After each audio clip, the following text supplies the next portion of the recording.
And now I'm going to be discussing chapter 16. Man, I didn't really like this chapter because it was kind of odd compared to the rest that we've had to read so far. I don't know if that's just me or if that's you guys as well, but for the most part, that was my main issue about it. But the first thing that we have to discuss is a persuasive speech versus an informative speech. An informative speech, to give you an example, would be one where I tell you about the specifics of this telephone. Cool, you're learning information about the telephone.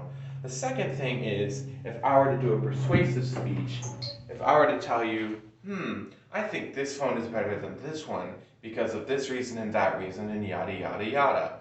Sure, you're still giving information, which makes it similar to the informative speech, but at the same time, you're also trying to persuade them to have a specific side of the information that you want them to keep for their own personal opinion as well, which is why I'm saying, I think that you should like this one better because, oh, it's got a better screen, it's got a better battery life, it's got better storage. And I'm going to be honest, those are all pretty true for this being an 8, 9-year-old phone and still having better battery life than the iPhone 13. Yeah, I just called it all out. Haha. But still, it's pretty much just the difference on changing somebody's opinion and perspective. And now for the part of the chapter I dislike, the Monroe thingamabobber. So pretty much it can help by giving people a bunch of information that will grab their attention as well as many different aspects of their attention span.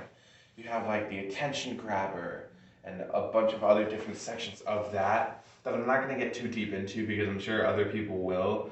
But that for the most part, like I said, is just a different strategy to try to, within specific parts of a person's attention span, try to grab those specific parts so that the person's attention is fully zoned into the one specific detail, which, like I said, is kind of the point of a persuasive speech, to try to get them to want this one specific opinion compared to the other one, and we're zoning all in to the one and excluding the other. And that's pretty much the information for 16. If you're still watching, you're a legend.